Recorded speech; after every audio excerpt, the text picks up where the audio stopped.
مرحبا، ها قد حل عام 2026 وأرى الآلاف منكم يبدأون العام بثقة مفرطة، لكنني أعرف تماما ما سيحدث. امنحوا أنفسكم أسبوعين أو ربما شهرا، ثم ستعودون إلى ما كنتم عليه. لكن اسمعوا، لست هنا لألقي عليكم محاضرة. سأستغرق منكم 3 دقائق فقط، 3 دقائق فقط. وإن لم يكن لديكم حتى 3 دقائق فتجاوزوا هذا الفيديو الآن، لأنه ليس كلاما تحفيزيا فارغا. هذه هي المحادثة الأخيرة بينكم وبين أفضل نسخة من أنفسكم. في هذا الفيديو سأشرح 7 خطوات ستجعلكم تتقدمون على نسبة 95% الذين ظلوا عالقين حتى نهاية عام 2026. وفي النهاية سأشارككم خطة كاملة، لذا لا تفوتوا الجزء الأخير. وإن كنتم لا تزالون هنا فلنبدأ بالخطوة الأولى: القاتل الصامت. العودة الحقيقية لا تعلن على مواقع التواصل الاجتماعي، بل تبنى في الخفاء. إذا كنت تنشر عبارة "سأثبت خطأ الجميع" فأنت خاسر بالفعل. الفائزون لا يعلنون بل ينفذون. ليس دورك الحديث عن التغيير، بل أن تصبح غير قابل للتعرف عليك بينما يتصفح الجميع إنستغرام.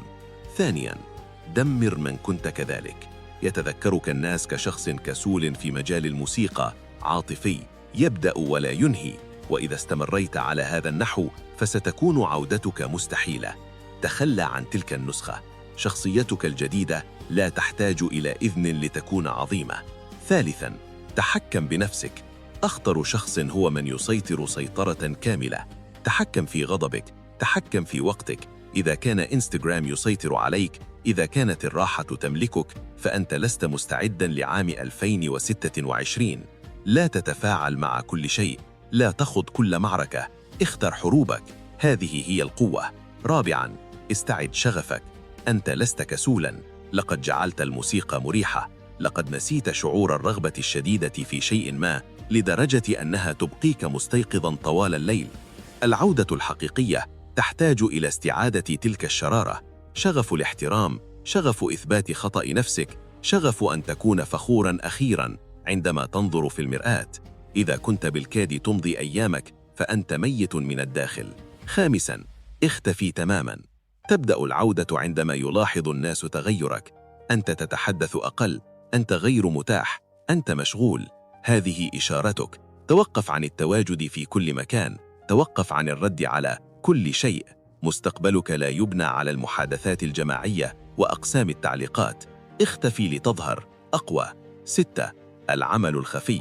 لا أحد يصفق في اليوم الأول، مجرد صمت، لكنك ستتغير ببطء. تتغير طاقتك، تتغير مشيتك. يبدأ الناس بالاستماع إليك عندما تتحدث، ثم في يوم ما يقول لك أحدهم إنك مختلف الآن، وستومئ برأسك فقط لأنك تعرف الثمن. 7. الخطة. إليك الآن بالضبط ما ستفعله. من يناير إلى مارس وضع الشبح. استيقظ في 6:00 صباحاً بدون أعذار. ماء بارد على وجهك لحظة وقوفك. حرك جسمك لمدة 10 دقائق. امشي، تمدد، تنفس. جلسة عمل عميقة واحدة قبل 9:00. حسن نومك. احضر كل يوم حتى عندما لا تشعر بالرغبة في ذلك. ابني الانضباط عندما لا يراك أحد. من أبريل إلى يونيو حدد اتجاهاً واحداً. اختر مهارة واحدة لإتقانها: البرمجة، تحرير الفيديو، المبيعات، اللياقة البدنية، أي شيء. ادرس 2 ساعات يومياً. تخلص من أكبر 3 مضيعات للوقت. راقب مدى انتساقك. هنا ستتميز عن 90% من الناس. فترة ضغط من يوليو إلى سبتمبر. ستشعر بالتعب، ستراودك الشكوك، سترغب في الاستسلام، لكن أنت لن يحدث ذلك. الزخم قد تحقق بالفعل. أضف 1 ساعة إنتاجية إضافية يومياً. هنا يحدث النمو الحقيقي. من أكتوبر إلى ديسمبر انطلق بأقصى طاقاتك. سيتغير ثقتك بنفسك، سيتغير حضورك، سيلاحظ ذلك الناس، سيطرحون الأسئلة. لن تتكلم لأن النتائج تتحدث. بحلول 31 من ديسمبر ستنظر إلى الوراء وتدرك أنك أصبحت شخصاً مختلفاً تماماً. وهذه هي الفكرة الأساسية. اسمع، لا يمكنني إجبارك على التغيير، لا أحد يستطيع، لكني أعرف هذا.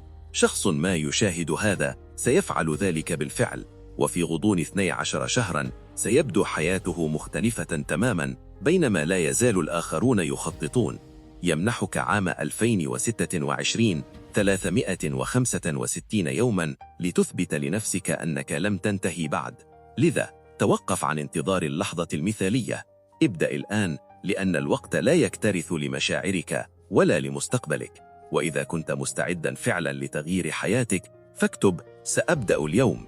إذا كنت قد سئمت من أن تكون عادياً فاحفظ هذا الفيديو، وعندما يأتي ديسمبر عد وأخبرني أنني كنت على حق، لنجعل عام 2026 عاماً أسطورياً.